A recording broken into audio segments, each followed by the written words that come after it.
Hello guys and welcome back to part 3 of the Lechraft server tour. Let's start this one off with something that's kind of weird. Let's go to the pig spawner. Alright, when we get through the portal, the first thing we see, pig spawners a lot more north, is the failed attempt. This is the first time we tried, and you can see the station right here from which the flying machines with the part, and then right there you can see the failed attempt at making a pig spawner. I will get back to this later. I will first explain how the pig spawners mate, and then this will make more sense. Yeah, as I fly a bit more north, you can see right here we have the exact same station we saw a little, couple 200 blocks back, but this is the successful attempt, and right here we can see the actual pig spawner. As you can see right here, we have a spawner that spawns pigs, and I will explain how we did this. Obviously in vanilla Minecraft, no cheats or anything like that. Basically what we do is we go very far away from spawn. As you can see, we're at 13,000, 5,000. We go very far away to chunks that have never been loaded before. Now the game will, whenever a player loads new chunks, it can generate a dungeon if certain criteria are met, and it generates that spawner as well. And we take advantage of that mechanic. We go over there. Obviously, these chunks where we are right now would have never ever been loaded before. We would be sitting on that platform where we have the flying machines that push a cobblestone structure into these never loaded before chunks, which tricks the game into thinking a dungeon should be generated here. And then it wants to generate a spawner as well. Now, if it would generate a spawner, it would be a zombie or a skeleton spawner or something like that. And what we do to prevent it from just being a normal zombie or skeleton spawner is that while this spawner or dungeon is being generated, at the same time a second flying machine comes along that is scheduled to push this spawner. Now you may know that you obviously can't push spawners, so what actually happens is the piston schedules a pushing event in the game right before the spawner generates, and then between the scheduling of the push event and the actual pushing of the piston, the spawner gets generated. And then, because the spawner is generated and we already have that push event that is scheduled, the push happens regardless of the fact that it's pushing a spawner, which shouldn't normally be possible. Then, because that spawner gets pushed before it can really fully generate, all of its data gets deleted, and that's why it's a pig spawner. As you may know, pig spawners are the standard spawner in the game if it doesn't have any additional data. If you want a zombie spawner, or a skeleton spawner, or a spider spawner, or a blaze spawner, or any spawner that doesn't exist that you want to make with cheats, like a shulker spawner or something like that, you need to specify that in the data. If it has no data specifying which mob the spawner is going to be for, and it's just a quote unquote blank spawner, it will be a pig spawner. And you can actually see this if I cheat as well. If I use cheats to /give myself a mob spawner and then place it down, you'll see it's a pig spawner because I didn't specify what kind of spawner it will be, and this is the default spawner. And that is how we get this pig spawner. We trick the game into thinking a spawner needs to be generated here, then push the spawner before it actually exists, kind of. It's not really what happens, but you push it before it gets fully generated, deleting all of the data of the spawner, and then it defaults to the standard spawner, which is the pig spawner. And that is how we get this pig spawner. Passive mobs can only spawn on grass, so you surround grass, and then we just make this little killing chamber. Obviously, this thing is kind of useless. I mean, we have infinite of almost everything on the server. We really don't need this cooked bacon or whatever it's called, cooked pork chops as a food source. But I mean, it's obviously really cool to just have this. So we just have a little lava killing chamber at the bottom that gets rid of them every now and then. But yeah, this was never actually in use. It's just a really cool thing to do on the server. And now that we know this explanation, let's go back to the failed attempt. As you might be able to see, the failed attempt didn't fail entirely. A dungeon did still generate, but the push event that I was talking about earlier didn't work the way it was supposed to. So yeah, that's why we have a zombie spawner. This is what the spawner would have been if it generated normally without us interfering in any way. And yeah, that's what it is. I think if I go far enough away, it should actually start spawning, or maybe the light levels are too high while it is daylight out here. But yeah, this is an actual functional zombie spawner. Obviously not what we were trying to do. We're trying to get a pig spawner, but yeah, still pretty interesting to just see a zombie spawner all the way up here into the in the sky. I was trying to set the time to night, but yeah, as you can see, the sun is going down and it's getting a little darker. And yeah, you can see zombies are actually spawning. This is actually a normal functional spawner, just like any other. Yeah, one more. There we go. Alright, next up we are at the failed iron farm. We dug out a, well, mini perimeter about this size, and And we started building the entire iron farm, only to later realize that it wouldn't work because it was in the wrong quadrant of the world. So yeah, we just had to scrap the project, obviously, because it wasn't going to work, and then we just turned this into a melon and pumpkin farm. You can see all of the melon and pumpkins that are planted right here, and then you have these flying machines over here. And if you press the button, I don't know on which side it is, but if you press the button, it launches all of the machines. They fly over everything and then push the pistons down onto the pumpkin and melon blocks, which then break, and then you have these hopper minecarts at the bottom here that go underneath the blocks and retrieve all of the items. So yeah, kind of a shame that we spent all this effort building a iron farm that then didn't end up working, but yeah, at least we have a nice melon and pumpkin farm because of it. And then as you can see, on the almost opposite side of the nether hub, in the correct quadrant, we have the actual iron farm. You can see down there, that's a portal where the golems come through and die in the lava. And then this is the portal that we used to just actually go there. As you can see right here, we have a little villager breeder, or what used to be a villager. Oh no, it's still up there. Yeah, we just have a little villager breeder that breeds villagers because obviously we needed them for the iron farm. And then right here we have the actual iron farm itself. You can see the design is pretty similar to what we started off building in the the other one, because it is of course the exact same farm. Just this one is actually finished. And yeah, this is the iron farm of the server, and this is how we got to all of our iron. You can see all of the doors on the sides here, and then you have these portal blocks in the middle, which is where the iron golems actually generate, and then they go into the nether instantly, and they die over there on the place we just saw earlier, where we also have the item collection. And then if you fly a bit further out from the working iron farm, you get this huge, kind of ugly bedrock perimeter. And down here we have our mob farm. This is just a regular mob farm. You can see you have the spawning platforms down here. I think these ones allow only for creepers, some of these platforms. I'm not 100% sure, honestly. I did not have anything to do with this. But yeah, I think most people know this. Then you have the observer that powers these dispensers. The dispensers places down water. All of the mobs fall off the platform. They come here, they go down there, and then they get killed in here, where we collect all of their items. Next up, we have an abandoned nether perimeter. I honestly don't even remember why we started making this one. I think this was supposed to be our main nether perimeter, because if you were wondering, by the way, in the last video, the 3000 by 3000 nether perimeter we were going to make didn't really have one specific intended purpose. We just wanted a really big, cool perimeter, and then obviously there were a bunch of strongholds and stuff inside that we could use to build farms and such. But yeah, it was just supposed to be a general perimeter, and I think that is what this was supposed to be before Lemon got the idea to make the huge perimeter with the bedrock at the top removed. You can see this one is kind of small. I think there might be, oh yeah, actually we can see right here, there is a stronghold in the middle, so I think this might have been a wither skeleton farm. That was a goal, but yeah, this was abandoned. We never finished this.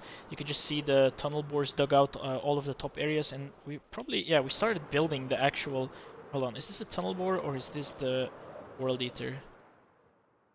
Oh no, this is the actual, yeah, this is the tunnel bore. Wait, is it?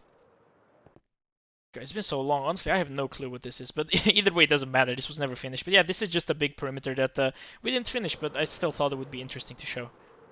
Next up, we have a very tiny perimeter, which is the slime farm. This is, I think, a 4x4 slime chunk. Yes. And yeah, this is just a pretty basic slime farm. We have, I don't know how many layers, I think 10 or something like that. 9 layers, or maybe 10 if I didn't count correctly. But yeah, either way, it doesn't really matter. This is just a normal slime farm. You have the spawning platforms up here, then the iron golems in the middle, the slimes get attracted, they die on the magma blocks over there, and then you have hopper minecarts at the bottom down here for item collection. Nothing too extravagant and not a huge, loading distance perimeter. Just big enough for any of the generated terrain to be outside of the despawning sphere whenever we're standing on top of that thing right there.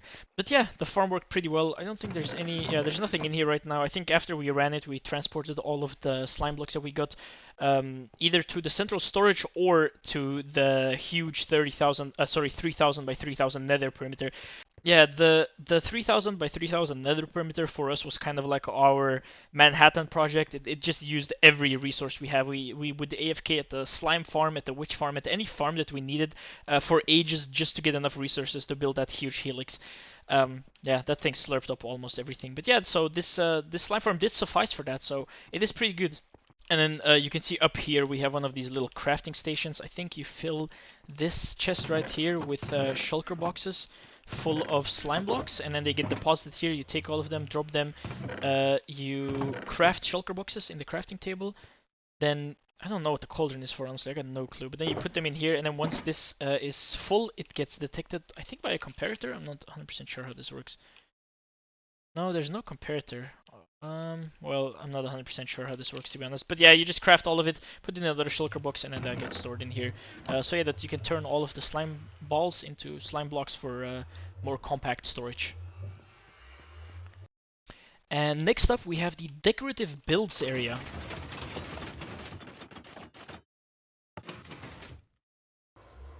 Here we are at the decorative builds area. This area was made quite late into the lifetime of the server, and I didn't really know about this too much. It was just a little area that we had for, yeah, just whenever you had a structure or something you wanted to build. It was purely decorational, didn't serve any purpose. And yeah, we'd build it here, so you can just see this little, I don't know what it would be called, egg or just modern art type of structure with a wither in the middle. It's pretty interesting, but yeah, this never really saw much use since it was so late in the lifetime of the server, but it's still an interesting area to see nonetheless, to see this nice, like, cool looking structure over here. Looks like it's coming up from a demon world or something like that. I like it. Next up, we have the Perma loader. Now, if you don't really know what this is, this doesn't look very impressive, and it really isn't very impressive, but it is very useful. It's just a bunch of hoppers that load chunks on this diagonal right here. The reason that we're doing that, I'm going to explain this even briefer than all of my other explanations so far. I'm going to simplify this super hard, because if you want to know how this works, you should just watch Nembom's video on chunk loading. It is a really good video. It explains everything in much more detail than I ever could right here. If you want to know how this works, you should watch that video and you'll get all of the knowledge. But pretty much how it works is, I explained how chunk loading worked in one of the previous parts, and the game every, I think 45 seconds it is, or every 20 seconds, I'm not 100% sure, it's been way too long, unloads all of the chunks that aren't loaded by a player, just to save on lag, you know, just to make sure that there's no chunks loaded that shouldn't be loaded. And the way it does this is it has a priority list of which chunks are more important to be unloaded first, but it only unloads 100 chunks at a time. And it uses a thing called a hash map. Again, look at Nembo's video, explains it way better. It just makes it so that the chunks on the diagonal of the world, if you start from 0, 0, have the highest priority to be unloaded. So if you take a bunch of hoppers on the diagonal of the world and load all of the chunks there, more than 100, whenever one of those unloading events will occur, it will unload those chunks, and then they will get reloaded by the chunks around them that you obviously select for that purpose. It will make it so that the farms and things that you actually want to be permanently loaded won't unload. It's kind of like a sacrificial unloader. The perma loader loads a bunch of chunks, which only purpose is to then be unloaded to make sure that other things that are important don't get unloaded. So yeah, it doesn't look very assuming, but it is a very important part of the server, since a lot of farms could break if they get unloaded while they're still running, and this prevents all of that, making it so that we can run those farms, which is, of course, yeah, very important. So a very, very useful thing to have on the server, and quite simple to build, as you can see. Alright, we have seen everything in the overworld and in the nether, and the last part of the tour is everything that we've done in the end. So let's start off here. We have the platform here in the middle. The reason we have this crystal in the obsidian platform is because if you mine away the obsidian platform, every time a player comes to the end, the platform gets regenerated, which is a problem because we have those sand dupers and concrete dupers in the overworld that I showed you, which dupe the concrete or dragon eggs or whatever, any falling block. And it will come here in the middle of the obsidian platform with 0 velocity. And that is why we place the crystal there. The crystal prevents the obsidian platform from being fully regenerated and leaves a gap in the middle, leaves a one whole gap in the middle that the concrete blocks can then fall down and go to our concrete machine, or just a collection system for the sand, or whatever it is we need. And all of the eggs that you see down there is so that the end stays loaded, because The spawn chunks in the overworld are always loaded, but that doesn't count for the other 2 dimensions. So we just have something in the overworld that chucks an item into a portal every, I think, 5 minutes or so, just to make sure that those other dimensions stay loaded as well, so that the mob switches in here and whatnot don't break. And one of the easiest things to chuck through is eggs, because you never need to replenish it. You just place down enough chickens and they will make enough eggs by themselves to chuck through the portals all the time, which is very useful. We can see behind us here we have this Enderman farm. I honestly don't. I think someone changed this. I think Lemon made this or I made this and someone changed. I honestly don't remember. I think it uses sweeping edge now. I'm not 100% sure. Yeah, it's a 6x6. Honestly, I don't not remember ever using this, but it's still cool nonetheless. It seems like we're not even far enough away from the end island, so it is kind of weird. But yeah, it's interesting nonetheless. Just a simple Enderman farm. I think most people have seen this. Then down here we used to have the concrete farm, which we got rid of because, yeah, we just had more than enough concrete and we didn't need it anymore. And we also got to a point in the server where we started kind of debating the ethics of using a concrete farm. Now, on technical servers, there are some things that we duplicate, right? We use duplication cheats to get more of them, because that is simply the only way to play the game in a technical manner. One of those things, for example, is dragon eggs. We need tons of dragon eggs, yeah, for getting rid of bedrock in the nether and in other places for perimeters and whatnot. It is, you know, a very viable and important part of the game for us, and you cannot get more than one dragon egg in vanilla Minecraft, so we use cheats. Now, the cheats are still vanilla, like we use exploits to dupe them, but yeah, we obviously have like sort of a code of ethics or rules on the server as to what we allow to be duped and what we don't. And a few of those things are, yeah, dragon eggs, as I said just now, shulker shells as well, because shulkers are not respawnable in 1.12, and obviously we need millions of shulker boxes for storage for all of the huge projects that we built, and there is just no other way around that apart from duping it. I think those are the only few things. And then we have other things that we dupe that the lines are more blurry, right? Like sand, for example. We dupe sand because it's the only way to get renewable sand, and we still consider it vanilla because we do use an in-game exploit to do it. And that's the same for the concrete. We would have the concrete powder. It gets duped. It then comes to this side on the end, and then there's a machine that pushes all of the concrete along, places it in a water. Places it in a specific formation in water, and then breaks it with TNT. Now, since it's not here anymore, I can't show you in game, but I will obviously be putting footage on the screen of Lemon's YouTube video of when he first made this. He actually designed the concrete farm by himself, and yeah, it's pretty nice. But it's towards the end of the server that we started debating the ethics of whether we should do that. Like, for example, for sand, we had the idea of making a game rule. You can make those data packs and just change certain things of the game to make a more sort of enhanced vanilla version, where those sand zombies that spawn in deserts would drop one sand, and then that way we still have to go through the trouble of building a huge farm. We need a huge mob farm to get renewable sand, but it feels much less like cheating because we're actually making a big farm for it and not just exploiting a duplication mechanic. So that's why the concrete farm is gone right now. We were kind of saying like, should we do this? It's kind of cheating, it's not, and some members on the server agreed, some didn't. It was a thing, but eventually Lemon took it down because we have like, I think 20 million concrete of every color or some insane number like that, so it's not like we really needed it anymore. But yeah, that's why it's not gone, and it's also interesting to just think about things like that, like the ethics of duplicating things. We were even thinking, if the server kept going on, that we might implement some sort of way to make shulkers respawnable, so we can make a shulker farm and, you know, make our own mods, try to keep everything as vanilla as possible. But Mojang is kind of notorious for not really being very good for the technical community. I mean, that's why we still played 1.12, even though back then when I was making videos and when we were playing on Lechraft, we were up to like 1.14 or 15 by now. We're at 1.21 right now, which is insane to think about. But yeah, even then we still played on the old server because they got rid of hopper chunk loading. They made the spawn chunks bigger, which just makes everything laggier. They did a bunch of stuff. Now, I must say though, as an extra anecdote, I actually, while I was recording all of the footage, which I still am right now, for the server tour, me and Lemon kind of got nostalgic, and we started a server again, a 1.21 Minecraft server, which is the latest version, and we're trying our best not to play technical. Like, obviously we're playing like 1 week, and we already have like the tunnel bore and a bunch of huge farms, and you know, we're mobswitch. We're trying to keep it humble. Like, we're forcing ourselves not to play technical and make huge farms and just exploit everything, and trying to focus more on building and, you know, just playing Minecraft the way other people do. And I must say that I used to always hate on the newer versions because of the things that they did to technical Minecraft, but as a casual player, I have to say that the game is so much more fun. There's so many more things. Microsoft really did a great job. Like, you have axolotls, you have some weird thing called like the sniffer or something.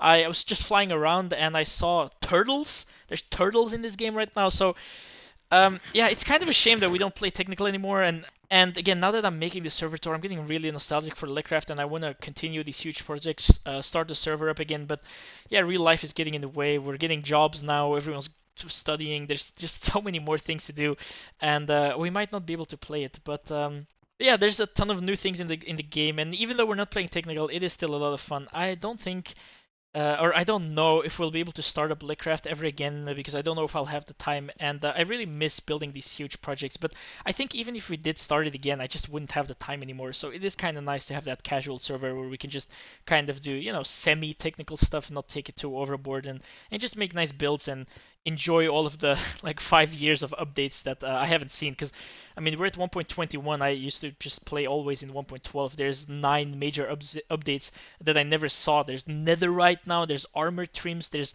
lecterns. There's villagers are different. There are so many new things, and I'm kind of enjoying the new version. I was even thinking of making videos about the new version, but yeah, we'll see where that goes. Anyway, I've gone on a bit of a tangent here. Let's continue the rest of the tour. The storage for the concrete farm used to be down here right next to the concrete farm, but obviously since that's torn down now, we moved it up here. So yeah, you can see we have, I mean, tons and tons and tons of this one's dragon eggs. We have tons of every kind of concrete color, so we really didn't need any more. So yeah, that is the concrete storage after the concrete farm was torn down. Then right here we have the tubes where we store all of the shulkers that we capture in the end fortresses. But you've seen this already in the previous segment where I was talking about how we made the mob switch, so this isn't necessarily anything new. Then you can see some of these crystals right here that we were trying to move.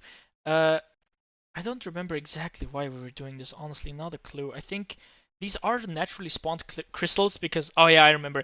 It's because otherwise you don't have the bedrock down there and they just look really cool. I think we have one of these in the overworld as well, and that's why we have these natural crystals that we are using. So you just respawn the ender dragon and kill him without breaking all of the crystals, and then you can just push these around with pistons. And they are not the same as the ones that you craft because of that bedrock down there. So they are kind of cool, and I don't remember if they served a specific purpose. I think maybe you needed these specifically to make the hole down there in the obsidian, but I'm not 100% sure. I think we just got these because they're cool. Then down here you can see the portal surrounded, well, it's obviously been exploded a little bit, but yeah, surrounded by water and buttons to make sure that the shulkers that we transport can't move away. But then, well, let's get to the interesting stuff, which is these portals to the side here. As you may know, every time you defeat the ender dragon, one of these portals spawns, and I think there's 16 or 32 or something like that in total. And when you chuck an ender portal in there, it transports you a couple thousand blocks in the direction that the portal spawns, and it brings you to the rest of the end islands. Now, as you can see, with some of these platforms, we have removed the bedrock so you can walk through them more easily. But also, the more important thing is they do not bring us to those platforms. They bring us to a random place in the void. And now I'm not going to stay here because I don't want it to be griefed by Endermen.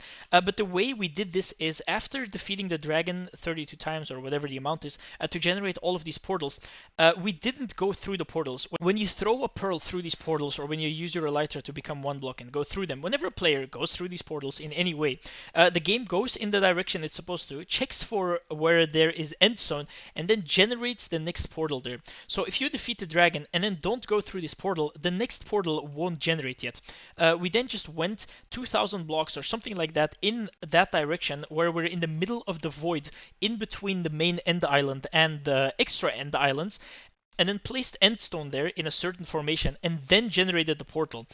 This made it so that the portal generates in the middle of the void, which is extremely useful because we can use that to build certain farms and whatnot, where we don't want to have any blocks surrounding us. and it saves us the trouble of having to build an entire perimeter, which is really useful. That brings us to the end mob switch. I designed this. I still remember this. This was extremely basic. You just have a thermite or endermite in those minecarts, and then you have, I think, yeah, a platform up there where the player AFKs. It just makes it so that if you go up there, it makes it so that the despawn sphere is excluding almost all of the island except this tiny little area here, which we just torched up, and it just made it so that all endermen would spawn right over here, which you can see. They would then get attracted to the endermite, which isn't there anymore, and they would go through this portal that we put here. Then all of the Endermen would go through the portal and they would get teleported to the middle of the void, just the same as we did with that portal and that one and that one. And that's how we built the end mob switch. So yeah, then you just AFK up here, a bunch of Endermen spawn, they get attracted or angry at the Endermite, they walk over there, they go through the portal, and then they get stored in a little room over there in the void. Then what we do is we keep doing that until we have 200 or 300 Endermen stored up there, and then that's just it. Then the Endermen are in there, they won't despawn as long as a player doesn't go near them, and whenever we need a mob yeah, that didn't happen. And then whenever we need a mob switch active in the end, we would just press the button on that insta line, which would load all of the Endermen in that little area. And that was an improvised mob switch. Now, I do think someone upgraded this later on in the lifetime of the server to use withers as well, but I'm not 100% sure. But either way, if we press this button, it should activate those chunks again, and you can see there's 190 Enderman loaded, and then if I fly up to just make sure that all of the ones that are on the main island right now despawn,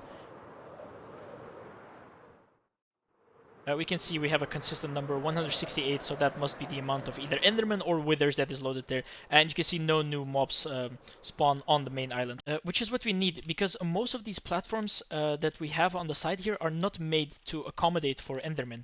You can see this one right here. This is actually one of the first farms I designed myself. This is a simple tree farm. You stand here, you get saplings, you place them down there, and it grows them into trees, breaks the saplings, so it is actually sapling sufficient. It breaks the saplings with the pistons. It creates at least more than one sapling per tree, which it then feeds back into the system, and it pushes the trees in this area. It then goes to a TNT blast chamber over here, and that's how you harvest the wood. I designed this whole thing by myself. I'm pretty proud of it. It's honestly pretty inefficient, but yeah, this is when we started getting into technical Minecraft, so I do have a soft spot in my heart for this, even though it is not that good of a farm. I'm still very happy with it. Then on the opposite side in the north direction, we have this thing, which I'm sure if you've seen the videos on my channel, you are pretty familiar with this area. This is where I used to build all of the maps. It is perfect because it is a huge open area. I didn't need to make a perimeter, I didn't need to do anything. It's not in the overworld, so there's no snow or anything that can ruin the paintings.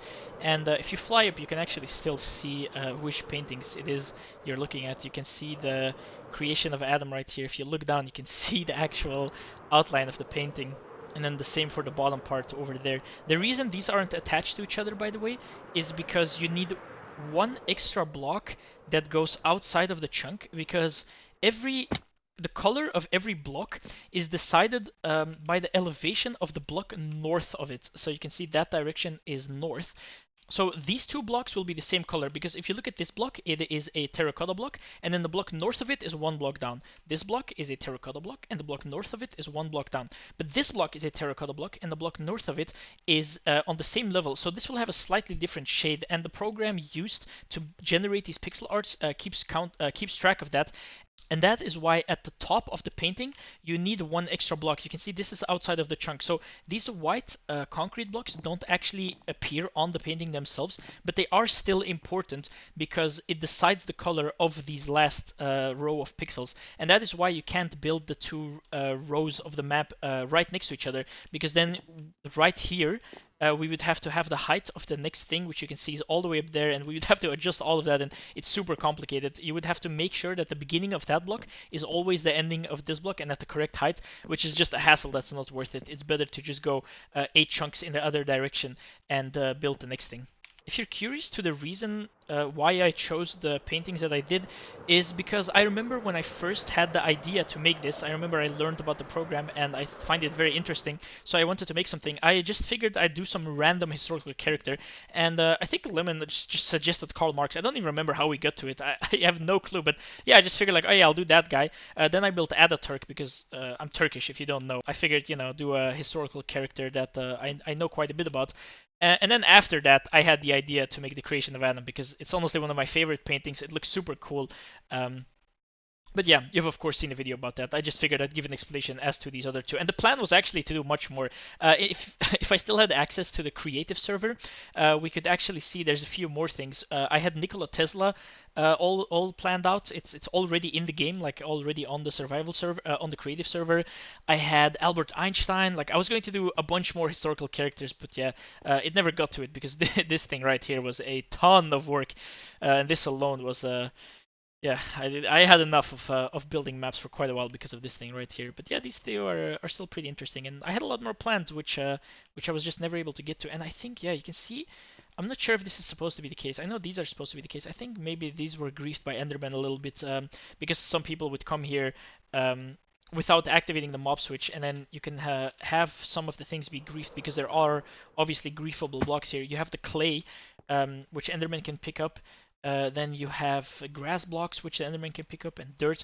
You can see that I actually started encasing every single one of the clay blocks fully in glass, and that was my way of preventing the Enderman griefing. And you can see I did about 2 rows before I realized that would be way too much effort and just not worth it. And that is actually why I built the end mob switch is for these paintings. And you can see after row 4 or so, I just left everything be and just made it so that no one would ever come here without turning on the mob switch first. Then in the west direction, directly ahead of the platform, we have one of the last things of the server tour, which is our villager area. You can see we have a few things here. I'll show them. I'll show this one first. Right here we have the villager breeder, which breeds all of the villagers, and then we sort them in here and keep all of the good ones. So you can see efficiency 1. I have no clue why this. Honestly, this guy should die. But yeah, we would just do this, see which one of the enchantments they had, and then we would just keep all of the librarians. And I think, yeah, toolsmiths as well, because they can be useful. They can have certain, yeah, pickaxe with silk touch and whatnot. That is easier than getting the book. But yeah, we would just have a normal villager hall right here. We would sort out all of the bad villagers, and we would keep all of the good ones. The way you just saw, the one just goes into the void. And yeah, just a standard villager trading hall. Now, to actually get all of the emeralds that we use for trading, we have these guys, which are some of the farmer villagers. Now, we've seen how we got lemons and pumpkins, and I think these guys, they must have really good, yeah, really good lemon and pumpkin trades. And we would just use that to get a bunch of emeralds. This guy has thing. I think this guy has carrots. I'm pretty sure we have a paper one as well. But yeah, that brings us as to how we get all of the carrots, because you can see we have tons over here, which is these things. Now, if you play during 1.12, I feel like, I don't know if these things still exist in the newer version, but this is one of those automatic villager farms. What happens is you have a huge tower with a bunch of platforms with crops growing on them. You have carrots. This one was going to be, I think, wheat. I'm not 100% sure. No, this one is potatoes, and then we were going to have wheat next to there to get bread. These crops grow, and then the villagers, this was taking advantage of the, I think it was 1.10 or 1.11 that they changed the villager mechanics to the point where they could actually farm. Before that, villagers didn't really do anything. Yeah, this makes use of those mechanics. The villagers farm all of the crops. They farm all of the carrots and potatoes and wheat. The wheat they then craft into bread, and then they share them with their companions. Now, obviously, we take advantage of that. You have the companion up here on the lily pad. The villager, once his inventory is completely filled with carrots, will come over here. He will try to give the carrots to his friend, but he will fail. They will go into the water over here, and then they fall all the way down where we collect them for our own use. And then also, of course, the villager that's inside of here is a farmer villager. They did have professions already in this version. It is a farmer villager, but then the villager up here doesn't matter. It just needs to be any villager. So it can be his companion that he throws stuff too. I think it can even be a green villager that has no profession, but I'm not 100% sure of that. Oh yeah, there you go. You can see this green villager right here has absolutely no profession. They are totally useless, but they are useful in this farm because they just count as this guy's buddy to throw stuff to. And then also, I think in this version they have an invisible inventory of 5 stacks. I think I'm not 100% sure. And then how the way they manipulate them to walk over in this direction is that you have this empty spot right here, which doesn't have enough light to grow a crop, and then they will try to plant a crop there.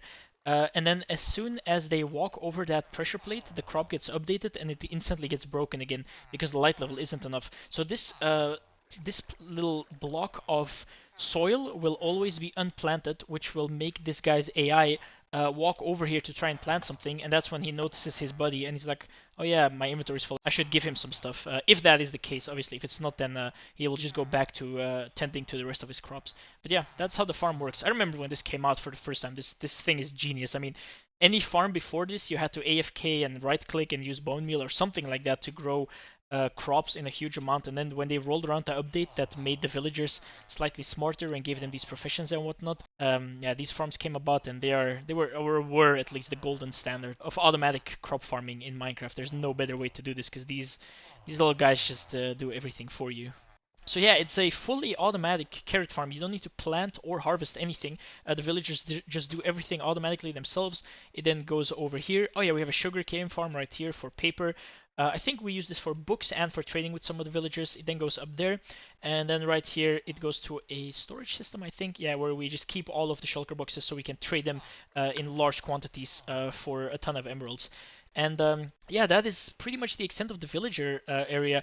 This was obviously the plan. I think we were going to build this all the way to build limit, or to like at least Y 100 or 150, build a ton of layers to get almost infinite carrots. But yeah, that's also just one of those things on the server that never got finished. But still interesting nonetheless. And now, as I'm making my way over to the final thing in the server tour, I figured I'd answer a few more of the questions that I got on the Q&A video. Estallit asks, will you join the absolutely insane path of falling block swap? Could be an option since you are in 1.12. I think he made that comment without realizing that we had obviously quit playing on the server. So the answer to that is no. I don't even know what the falling block swap is. I've not been up to date with normal Minecraft, technical Minecraft, anything like that. So yeah, I won't be doing any of that anytime soon. Doubles TR asks, will you only be making Minecraft videos? If yes, do you have projects or ideas for the future? That's a very good question. Thank you. Well, the thing is, as I said, I might start making videos about the like vanilla 1.21 Minecraft that I've been playing recently, but the only reason I'm able to play that at all is because I'm taking a 1 year break from school right now, and once that's over, I'm gonna be finishing my degree. I'm gonna get a job. I'm probably gonna start a business soon as well. I have way too much on my plate, and I don't know if I will. I don't know if that's going to happen. If I feel like it, yeah, I might make more Minecraft videos. The first part of the question, will you only be making Minecraft videos? The answer to that is no. I have plans to start another YouTube channel. I want to start an IRL YouTube channel where I make just general engineering content, like robotics, mechatronics, things that I like to do, but also just a few other things, just random things that interest me. Maybe some videos about like renovations and whatnot, because I'm renovating around the house a lot. I might do some of that. So I will most likely make a YouTube channel with my real face and everything. And if I do, I'll link that one in the description when I get around to it. I don't know how long that will take. I do have a lot of things to do like coming up, so I don't know at what point I will actually make that channel, but when I do, I'll make sure to put it in the description so you can see those videos. It'll obviously be very different from the content that I'm making right now, but yeah, it'll still be videos that I made, and yeah, hopefully if you're into technical Minecraft, I figure maybe you'll be into engineering things as well, so maybe you'll find those interesting. We'll see. But yeah, I won't be related to this at all. And maybe I'll still make Minecraft videos on this channel, but that is much less likely. But either way, thank you very much for the question. And here we are. This is the last thing that I need to show in the server tour, and arguably maybe one of the most interesting things. which is the way we got Bedrock in survival Minecraft. You may have noticed while I was doing the server tour that there's a few moments where we have Bedrock in places that we really shouldn't have, where it's clearly been placed by a player, and we did not cheat in survival for that. All of the wither mob switches, the wither killing area, that aesthetic looking demonic sculpture thing we had in the like creative builds area of the server, all of those things we did not cheat into the game. We actually got Bedrock as an item in our inventory. You can see right here. I still have it in my ender chest as a vanilla item. We did not cheat this in. And the way we did it, well, you can see the whole machine is kind of blown up, but I will give again a very simplified explanation of how it works. Alright, so basically how it works is you have one of the end gates right there. We come to this place, we generate that end gate, but then right here on this location in the chunk that the end gate generates, we put alternating save state books inside of shulkers inside of a chest. A save state book is pretty much a book that's filled with a bunch of symbols. It kind of confuses the game, and it doesn't save the chunk that that chest is in, which means you can come near it, do a bunch of stuff, and then when you unload it and come back, it will regenerate as if it was never there. And then we remove the entire portal so that a new one can generate in its place, and on this position right there, we place a slime block. And then right here on this netherrack, we have a fire that's burning. Then all the way behind here, the machine that you can see that's completely blown up, the main thing that this does is lag the server. And what happens is you run over here on this little bridge that you can see. Then you run on this platform, and with a silk touch pickaxe, you mine the slime block that is right here. There's also a fire on this netherrack, which I said earlier, which whenever you break the slime block, you're also extinguishing this fire. The fire that gets extinguished updates these budded rails, which then updates this save state chunk, which is the chunk that the portal is in, which causes this chunk to update and regenerate the portal. The portal gets generated, and this happens before the slime block is dropped. And since the slime block gets replaced with a bedrock block before it is dropped, it's the bedrock block that drops.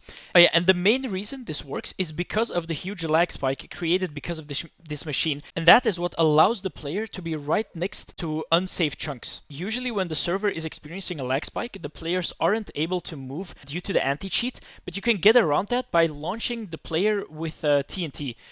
This lets the player move during the lag spike and get close enough to the slime block to mine it without being teleported back to the original location before the lag spike started. And yeah, that's pretty much how it's done. Now, luckily, while we were doing this, Lemon was streaming, and we still have the clip from when we originally did it, so I will play that right now.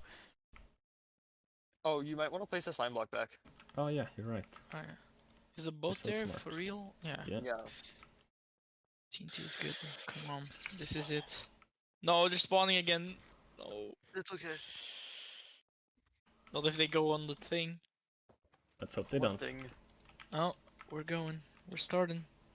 Oh, he already threw the pearl? Okay, Yeah. 1 second. Oh yeah. Dream time. Come on. Go. No. Yes! I got it! Yes! We got it! Yes! Oh, we got it! Yes! Oh my god, don't put it on your hotbar! Don't put it on your hotbar in case you accidentally place it! Oh, you Dude, did if you place it now, I'll commit suicide right now. my I'll god, jump out we my got it. window. You did it! Take it off the hotbar. It's in my ender chest. Oh my god! Oh, put it in and then just. Oh, yes! Oh, finally! Now, in case you were wondering, in that clip, we weren't the first ones to do this. We were actually the second server to get the Bedrock item in vanilla Minecraft. There was another server who beat us to it, and we were the second. But either way, we also didn't have anything to do with the actual technology behind that. We didn't design any of the machines. We just implemented them in survival and used them. It was XCOM and a bunch of others that actually designed the whole thing. But obviously, you could tell we were still really excited about the whole thing. We spent hours trying it, and it took a very long time, so we were very happy when we finally got it. But yeah, that concludes the server tour. That is everything that we ever did on the server, ever finished, ever didn't finish. Any significant thing that happened on the server should be in these 3 server tour videos right now. And yeah, it's really weird to go through all of this again. It's extremely nostalgic, just going back to all of our old builds, all of our old farms, everything we've done on the server. Yeah, it's a very nostalgic time. I was much younger. I was still in high school. I had much more free time to just play Minecraft every day. It was a very good time in my life, honestly, and it was very nice to make this video or videos and reminisce about that again. And yeah, I also want to thank all of the members that ever played on the server. I want to thank all of the people that have left comments on my videos throughout the years. I'm obviously not a very big YouTube channel, so I do get a notification on my phone every time someone comments on one of my videos. And whenever I see one of those comments that's just praising me, saying my videos are really great, it really does put a smile on my face. I think, I don't remember an exact instance, but I think I remember one time that I had a really shitty day, and then I just got a comment from someone, and it really made my day. It changed it around. I was much happier after that. But yeah, there's nothing else to show now. That was it. So this is a very nice goodbye, and maybe I'll see you again. Maybe I will start making more Minecraft related videos about newer versions if I find that I have more time.